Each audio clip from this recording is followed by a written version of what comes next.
Hello and welcome to Epic Fantasy Reviews. I'm Joe, here with me is my co-host Dan. Hello and greetings. Today's episode, given the date of November 11th, it's... You could guess what we're dedicating this video to.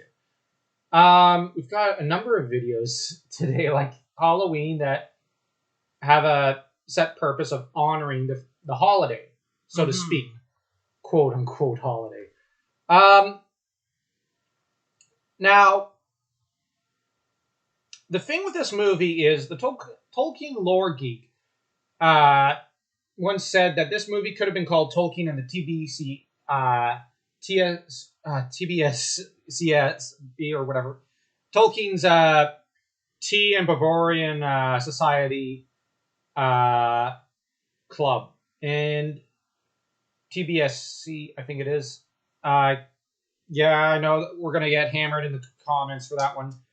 But the first club was, I find, not as important in some ways historically as the second one of the Inklings.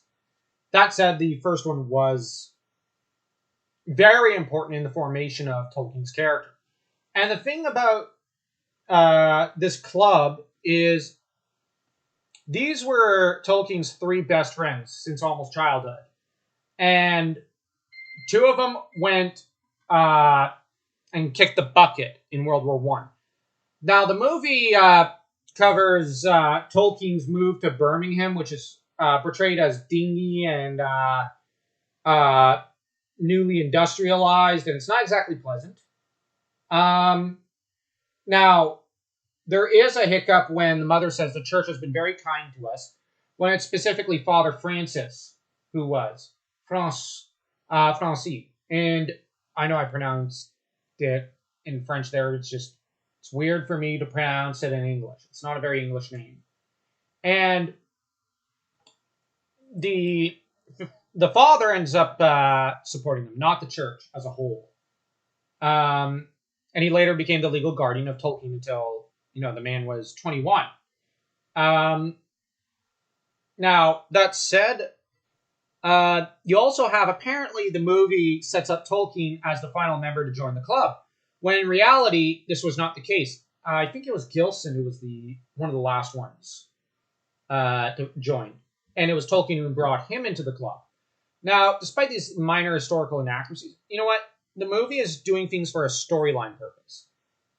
Edith kind of has a lesser storyline, and she's played perfectly by I'm going to say vivacious Lily Collins, who, honestly, I had not seen act before this movie, and I was very impressed by her abilities. And I think she was playing the piano herself, given her dad must have taught her to play music. I just wish to use some Phil Collins music in this movie. I'm kidding. I'm kidding around there because I love Phil Collins. Yes, he's great. He's a perfect musician. Although it's a shame he's had hand problems in recent years and had to basically tie his drumsticks to his hands, and even that's caused him pain, which I find that just sad. Yeah. He's a man who's made his life off of his music, and now he's almost incapable of doing that. Mm-hmm. It's his passion. That said, Tolkien ends up, forming a friendship with three other boys. They form an alliance. The TCBS, the Tea Club and Barovian Society. Yep, that's it. The perfect alliance. I love how they say that. And they often remind each other that they are brothers at various points. Also, quick fun fact, Chris Holt, the actor for Tolkien, is too tall for the role. Tolkien himself was pretty short, apparently. Mm-hmm. And the movie, though, goes from Birmingham to the trenches, and it's rather interesting how at the beginning of the movie, Tolkien already has trench fever. Mm-hmm. And I like how his Batman, who saves his life, who's supposed to be the inspiration for Sam historically, they decide to just call Sam. Why? It's a nice little nod to Lord of the Rings. It was a nice little nod. I also found the dead mother thing. I don't know if Tolkien was the one who found her, but it was a nice scene. But apparently she did die at about 33 or 34 years old, which is very young. That's sad. Mm-hmm. I like how the priest introduces them to Ms. Faulkner.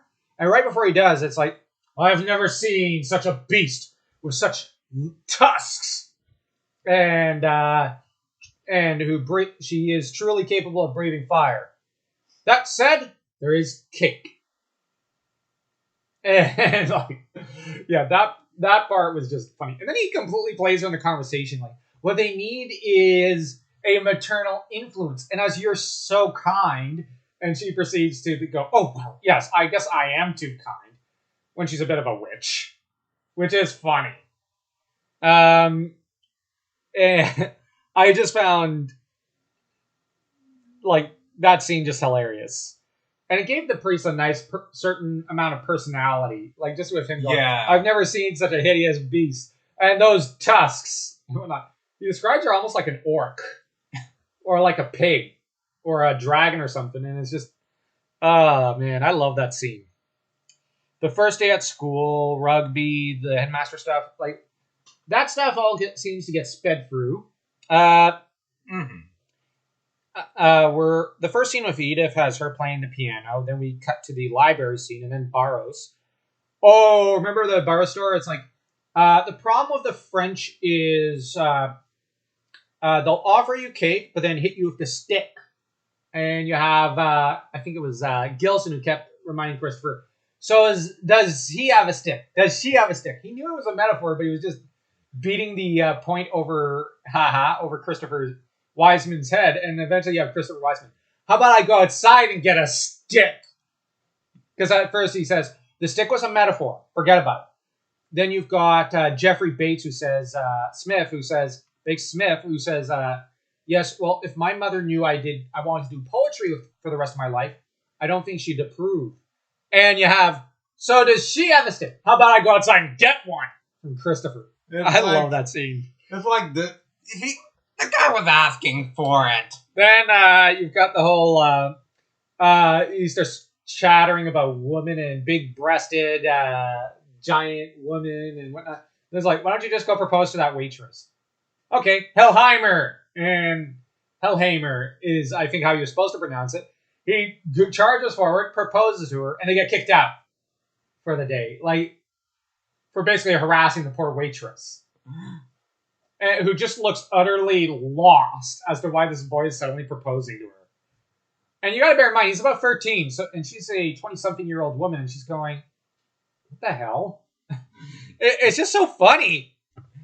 That's the thing. I find that I've seen other reviewers of this movie who commented, they do a good job capturing the serious and the funny side of Tolkien. Yeah, but I got the feeling the director had a serious and funny side with this movie. And I like the director. He really had a good... There were a bunch of boys acting like boys.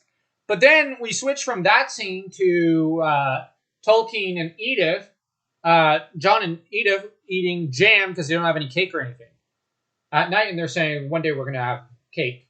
And it's a really nice scene. Mm-hmm. And they're eating jam because they can't afford anything else.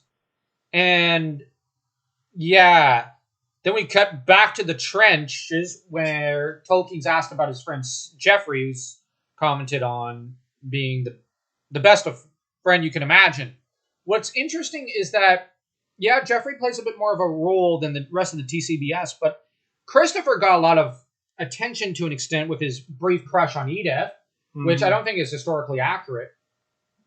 But the thing is, although in that scene, Tolkien got really jealous. Yeah, and she raked him over the coals. Like, well, the first time I got geek out about my favorite stuff, and my favorite composer. But the problem is, ironically, Tolkien would later end up going out to hang out with his buddies, while she was left at home. Eventually, but that said, eventually she did that to him, where she denied Tolkien his friends, like the Lewis brothers and others, and dragged him from Oxford, where he loved his life, off to elsewhere where she was able to play the noble lady. And Tolkien had to basically do his gardening and had nothing to do but basically say, yes, yep, support his wife, basically, as her almost house husband. So eventually the roles almost reversed, and when she died, Tolkien returned to Oxford almost like that because, well, he didn't like it where she moved him. I think it was over in East Anglia. But I could be mistaken. Comment section, go ahead and tell me which it is. Mm-hmm. But the thing is, they did that sort of thing to each other. But they always compromised for each other because they loved each other. The difference is why she didn't want to do that sort of stuff for Faulkner is she didn't love her. So, yeah, you make compromises and sacrifices for the ones you love. And as much as I find she didn't do right by Tolkien when it comes to the Lewis brothers, and he didn't always do right by her either, they still were buried together, and their tombstone has a reference to Beren and Luthien, I think, on it, on the headstone. Like, that's romantic. That's pretty much the greatest love story of the 20th century. Like, that's something. You also have the Celador scene where the thing is, she says, a word must have a meaning. It can't just be a sound. Now, in my opinion, I think they're being a little heavy-handed there with Tolkien because, well, against Tolkien, because he understood that already at that age. That said, it is a really good scene. Yeah. And I really like how she just takes the sugar cubes and tosses it on the hat, which I think she did do historically. She was a badass lady. And then the two of them get kicked out of the restaurant. Yeah. And let's not forget Tolkien. It flashes forward to the right after that for the next Barrow Store scene, which is forgettable, I think, or it might be the I can't remember it. To the Mountain of Corpses, Tolkien found, which is a jarring scene. As you see all the corpses of the fallen British soldiers of the Somme, and it's just, Lord, like, that scene is just creepy. Now, I know it's a metaphor scene, because the director likes his metaphors. I don't know if there was actually that whole pile right there, but that Tolkien fell in. But it's a metaphor for all the corpses he had to walk over at the Somme, and you know what? He did see a lot of dead people during World War I, after he was deployed to France. We also, now it's not just Jeffrey or Gilson who get a lot of focus in the movie. You have Gilson, who ends up having a squabble over with his dad, because his dad is the most stifling father I've ever seen in literature, and I can't even imagine living with him. That is a crime scene waiting to happen with such a stifling father. Mm-hmm. You know what it reminds me of? When I say crime scene, real quick, I just mean the old man doesn't wake up the next morning and you're going, why did the son kill the father? He was a doting father. Not really. He was stifling. Mm-hmm. It's like Dead Poet Society. Yeah. But exactly. And you have Gilson, who ends up encouraged by his friends going, Hellheimer, when his dad says, get them the hell out. And you have Gilson, who initially tells them he whimpers at them. No, not like this. No, this is different. If not now, then when? From Jeffrey. You have Tolkien. Tolkien's the one who says, Hellheimer. It's like, come on. Hellheimer. And you have Christopher. Hellheimer. Like, Tolkien and Christopher are going, you have to stand up to him. We're here. He can't just beat you or something since we're all here. Like, you have stand up to him. And you've got Gilson, who initially just kind of whimpers. And then they look, like, there's this significant look between them where it's just communication with the eyes, which guys tend to do. And Gilson quickly downs his drink. I don't know if it's I think it's brandy. And then tells his father, Father, I don't think it would be very gentlemanly if we were to throw them out right now. Because I promised them they could stay the night to study and play billiards. And his father eventually grudgingly just says, fine. Like, the way he says it is just, wow, this isn't the last Gilson will hear of it. I would not want to be Gilson after his friends leave to go home. You know why? Yeah. There's going to be shouting from that dad. The poor guy. We then get the apology to Edith, which is like a huge portion of the movie's past since that squabble. And Edith is inadvertently called a dragon by Tolkien, which I like it. I would argue she's no Rachel. Sorry, I have to do it. Rachel, the Dragon of Hayholt. I'm kidding. But this leads to a very heartbreaking and heartwarming scene all at once, as Tolkien goes to take Edith out on a date, their first date, to see Wagner, because they're both very passionate about Wagner. At which point, the guy at the booth says, if you could, like, he basically shames Tolkien, like, dress better, and you have to pay, like, today, and Tolkien is counting the pennies, looks behind him at the lineup, who are getting mad at him, and then, they're led to they basically sneak into the dressing room to the opera, and Tolkien collapses, sitting down, and just says, like, utterly humiliated. And he tells her, I don't want this for you, and I don't want this for me. My mother died because we were too poor to pay for a doctor. That's no way to live. I refuse to live that way. And I totally get him there. It's just, that is no way to live. And Edith tries to comfort him, but Tolkien's utterly dejected. Then the opera starts, they hear it, and she starts to basically play act some of the scenes and pretend to be singing them, which cheers them up a little so that they start playing around there till they, kiss.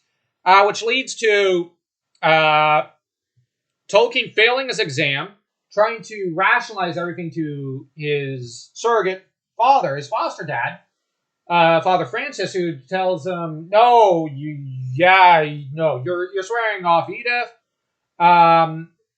Tolkien lashes out, and I do like the comment, "Just not even a Catholic," which is just like people slam on the priest, but I can see the priest's point of view. You got to look at it historically. Protestants Catholics up till that point had this very violent history in England and in Ireland, to be fair. And the thing is, now I'm not saying anyone's Irish here. Like, I'm just saying they typically, I think, associated Catholicism with the French or the Irish, Popists. That's what they called them. And the Scots and the English were very, very, very Protestant at this time. So Tolkien's a bit of a minority religiously. Actually, a little. So there's a bit of a mistrust there, and Francis sees it as we have to preserve our flock, so to speak. I don't want you... what if you end up converting, essentially? That's his mindset. Now, the Catholicism doesn't play an overt role in the movie. It's kind of in the background, and I kind of prefer it that way. Yeah. And one thing that is implied with the priest is that he doesn't mind the TCBS because they never truly distracted him. Well, he brought them up in that scene and saying, did they distract you? And Tolkien said, no, we encourage each other. Don't you bring them into this. And the priest shut up about that one. But it's the girl thing that... Edith was a bit of a distraction. Well, Tolkien was in love. And people in love tend to score worst in school because they're too busy thinking about their lover rather than what they should focus on. Sorry if I'm a little cynical there. That said, there are exceptions. And Tolkien agreed to wait till he was 21 to meet up with Edith, who broke down crying immediately because, well, she's really into him. She's a few years older as well than Tolkien. And the next scene has the TCBS picking up girls, only for one of the girls to leave in a huff, as Tolkien won't stop moping about Edith, and he's essentially got into punching Christopher, who told him, you made a choice. And historically, we don't know if that happened. I don't think it did. It's very unlikely. But the thing is, the girls walking out on Tolkien, I could see happening. He didn't date around from 18 to 21 because, well, he was in love with Edith Pratt. I think her surname was. And you have the night lawn scene after Tolkien gets the letter saying she's engaged. She, ends up, engaged to someone else. And at 21, he comes over, sweeps her off her feet, then brings her back home, which historically the family was, according to Tolkien, very astonished It's a very funny incident to read about in his letters. And it is. And the thing is, Tolkien pretty much said, deal. You said wait till I'm 21, then I can make up my own mind. Guess what? and the Father Francis did not initially approve, but when Edith fought to keep Tolkien in England and out of the war, because you got to bear in mind, Francis loved Tolkien like his own son, and how she never left Tolkien's side while he was in the hospital. I think that's historically accurate.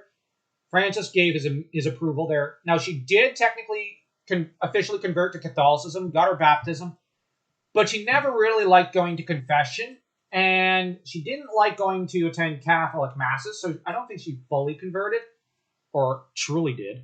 She did it for him, so that she could marry the man she loved, which you don't see that kind of compromise today. Mm-hmm. Sadly, not too often. You got the language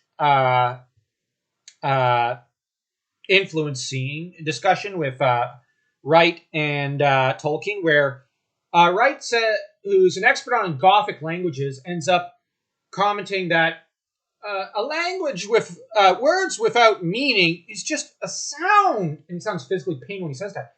It's not anything. And I couldn't help but think of our current political situation where it's like, oh, call me this, call me that. Oh, no, there's this word, there's this word. Those words don't mean anything. Like, they're not actually words. They're just sounds you're making. You're basically doing the thing that babies do. And that's actually heartbreaking, because when you think about it, our languages are breaking down and are being, like, this is not, because if you control the language and you can break the language and destroy people's passion for their linguistics and their languages and their literature, you can break their desire to live with these things, so they're more amenable to living with other things and whatnot. And, well, I was reminded of that to an extent, although I know it wasn't making full commentary about that, and it was more about Tolkien's languages. I agree with that context as well. And every word should have meaning. I mean, you look at almost a poem. It's not exactly a poem, but when Wright is saying, their ancestors might have formed the Gallians, and you've got that great soliloquy. Then he comments, and we just have a 3-letter word in English for it: oak, taken from Anglo-Saxon, and in Norse he says goes into a full-blown lecture in history of the word oak and why it's important, because it's helped warm our house fires, our hearth fires, it's helped form the Roman galleons. You can look at all this. The history of just the oak tree is amazing. The history of ash trees is amazing. And they're just 3-letter words: ash or oak. I mean, there are 2 different kinds of trees that have such long histories. And it's just, wow. It's a great scene. It's actually one of my favorites in the film, along with him chasing after Wright. And Wright going, when he finally gives him his one of the languages he was making, Wright just looks at it and starts skimming through it and going, wow! And then he says, I want a 5,000-word essay tonight on Norse influence on the poem of Gawain. Honestly, I love Norse culture, and I've read Gawain and the Green Knight, and I'm going, okay, that's going to be hard. It's like in under 6 hours, 5-6 hours. It's like at least give him a weekend, but no, 5-6 hours. That's a big challenge. Wright fought Tolkien. Tolkien had the genius to do it. The genius to do it. And he pulled it off. And then the next scene has the lectures, and then the scene where he's reading Gawain. And you're right, it's like, yeah, good job. I think it's Gawain, or it might be a poem that Tolkien composed. I forget. But the thing is, hey, I don't know these poems by heart, guys. I only know a few lines from the Aeneid and the Iliad and the Odyssey by heart. Mm-hmm. Sue me. We got the reunion with Edith, where Tolkien finally sweeps her off her feet. Then we get the trench some climb up where Sam's trying to tell Tolkien, no, don't go up there. Don't climb up there. But Jeffrey's out there. No, don't. And apparently Tolkien, contrary to his claims of, I was a physical coward. No, historically he wasn't. Dude had balls. And now, I'm just saying, he did. Every soldier who left for World War I and II had bloody balls. I don't care if they ended up crying and holding themselves in the fetal position. It took balls to go out there into those trenches and stand as long as they did out there. They had more physical courage than almost everyone on Earth alive today combined. Mm-hmm. Those men were like the stuff that legends are made of. Every single one of them. And the thing is, you also have that scene where he sees Jesus on the cross. It's very prominent. And I remember seeing people complain none of his Christianity came in. Yeah, but that scene, you have Tolkien losing faith and hope, looks up, sees Jesus, and you're left going, yeah. You can't miss the scene. And Tolkien then gathers up courage and whatnot. You've got Jeffrey, the hospital scene in Jeffrey's letter, where very beautiful scenes. The epilogue is like, oh my gosh, there's as many epilogues as Lord of the Rings. And you have like 3-4 epilogues till you finally reach the point where he's an Oxford professor and he finally writes, there once lived in the ground, a hole in the ground, a hobbit or whatever. Mm-hmm. And I can't help but think of, you know how I think it was Jeffrey that said, no, my mother wouldn't approve of my poetry? And at the end, you have the mother going, should I really publish it? What purpose would it serve? And Tolkien tells her, no, we need this now more than ever in human history. And she's finally convinced. And I think she said, like, didn't she bury like 3 of her kids in 1 week? It was her sister. Her sister buried 3 of her kids. Like, if that sister committed suicide, I don't think anyone would judge her. Like, but she didn't, I think. And, like, it's utterly heart-wrenching for the women who had to bury their men who went off to war because, you know, you send off your son, your brother, your father, or whatever. Most of them never came home. And that's just heart-wrenching. It's terrible. And there's a great nod when Wright hears, like, England is at war. You notice he turned utterly white as a sheet. And he's like, all right, let's continue. He just tells Tolkien from the corner of his mouth. Continue. He looks up, he looks around. There's nothing but young men cheering. And he's pretty much about to burst into tears. Because he sees these young men as the future. And it's heartbreaking. And then you have the scene when Tolkien is running through... Tolkien is running through the trench. He sees the other... I had to correct the him. other 2 boys, the 2 friends that died. He sees them looking at him. Yeah, very, very creepy scene. Yeah, and then you have the battlefield that looks like either a Balrog or Morgoth. Yeah, as it shifts to almost fantasy. Although, real quick, I just had to correct the pronunciation, just in the name of John Ronald Reuel Tolkien himself. I'm joking. But the thing is, as to the writing, the literature and imagery of Tolkien, that's so distinctive for from all his stories. I've heard people say we're glad it was not in the foreground, but part of me would have liked to have there been more. Mm-hmm. Had that been brought up more? Yeah, and his legends and stories been more evident. Like, I would have liked a few Beren and Luthien and Children of Húrin references. That would have been nice. We did get Morgoth a few times. We did get the Witch King way often. The tall black figure on the dark horse, whatnot. That's the Witch King of Angmar. Wow. I love that they kept bringing him back in, but it's like, can we get some more references to maybe Turin or Beren and Luthien? Yeah, we got Luthien with the odd appearance of Edith, but I'm just saying I would have liked a bit more reference to his writing and his literature. Mm-hmm. The other thing is, real quick, I would have liked I forgot. But yeah, we also got like when he was having almost a nightmare staring up at the ceiling. We got, I think, Morgoth there. But the reason I keep referencing Morgoth is he does loom over the Silmarillion, the legends in the Silmarillion.